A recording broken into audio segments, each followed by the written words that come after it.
For Pacifica Radio, I'm Teresa Wierzbianska. Dozens of patients and the wounded have been evacuated for treatment outside the war-ravaged Gaza Strip, where the United Nations says Israel's attacks on and around hospitals have pushed healthcare to the brink. The 45 patients left the European hospital in the southern city of Khan Yunis early Tuesday and traveled through the Kerem Shalom crossing into Israel. They will receive treatment in the United Arab Emirates. Jennifer King has more. Palestinian health authorities say 45 medical patients have left the Gaza Strip. Leaving from the European hospital in Khan Yunis, they traveled into Israel, headed for medical treatment in the United Arab Emirates. The hospital says they were accompanied by relatives. Abir Abu Yusuf was tearful. Her 10-year-old son suffers from kidney failure. She tells the AP the child was accompanied by his sister, who knows nothing about his medical needs because Israeli screening authorities repeatedly rejected her applications to join him. Meanwhile, in Gaza City, wounded patients told the Associated Press how they were forced out of the Kamal Adwan hospital. Wissam Warsh, being treated for internal bleeding, says Israeli forces gave the lead doctor 10 minutes notice and fired shells around the building. Some patients said the worst part was being left naked in the cold for hours. The health ministry says several thousand Palestinians in Gaza need medical treatment abroad. I'm Jennifer King. 7 Palestinians, including 6 infants living in displacement camps in Gaza, have died due to the harsh winter and freezing temperatures. Rain has inundated thousands of tents housing forcibly displaced families. Among them is Sabrine Abu Shanab, a mother of 3, who is battling to keep her children warm and fed while sheltering in a tattered encampment in Deir al-Balah.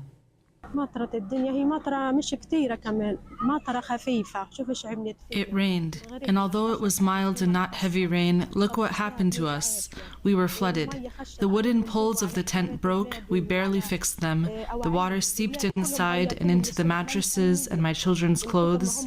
They were sleeping and soaked wet to their underwear. I swear, everything is soaked, the blankets, the pillows, everything. Israel's military has captured the director of northern Gaza's last functioning hospital. Dr. Hussam Abu Safia, who leads the Kamal Adwan hospital, is reportedly being detained at one of Israel's prisons known as a site for torture. Safia's family are demanding his release in a video.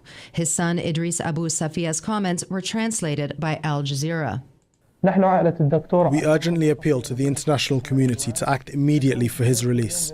Detained by Israeli occupation forces while performing his humanitarian duty, he now suffers severe mistreatment in State Tayman detention center, including humiliation, exposure to freezing cold, and denial of medical care. Despite losing his son and being injured himself during this war, Dr. Hussam continued to serve his people with unwavering dedication.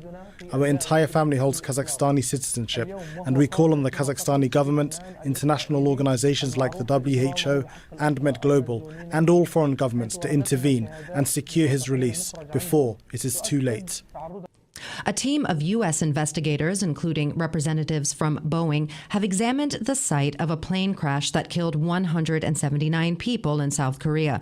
Authorities, meanwhile, are conducting safety inspections on all Boeing 737-800 aircraft operated by the country's airlines. All but 2 of the 181 people aboard the Boeing 737-800 operated by budget airline Jeju Air died in Sunday's crash. Charles Della Desma reports.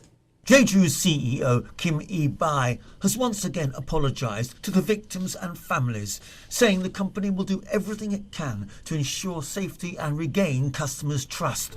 Meanwhile, South Korea's Chief of Aviation, Jo Chong-wang, says 11 investigators from the Aviation and Railway Accident Investigation Board and 8 US Joint Investigation team members will begin an on-site investigation starting from today. The plane was seen having engine trouble, and preliminary examinations also say the pilots received a bird strike warning from the ground control centre and issued a distress signal as well. But many experts say the landing gear issue was likely the main cause of the crash. I'm Charles de Ledesma.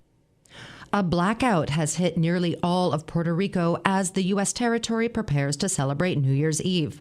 Luma Energy, a private company that oversees electricity transmission and distribution, says the outage left more than 1.2 million out of about 1.5 million clients without power.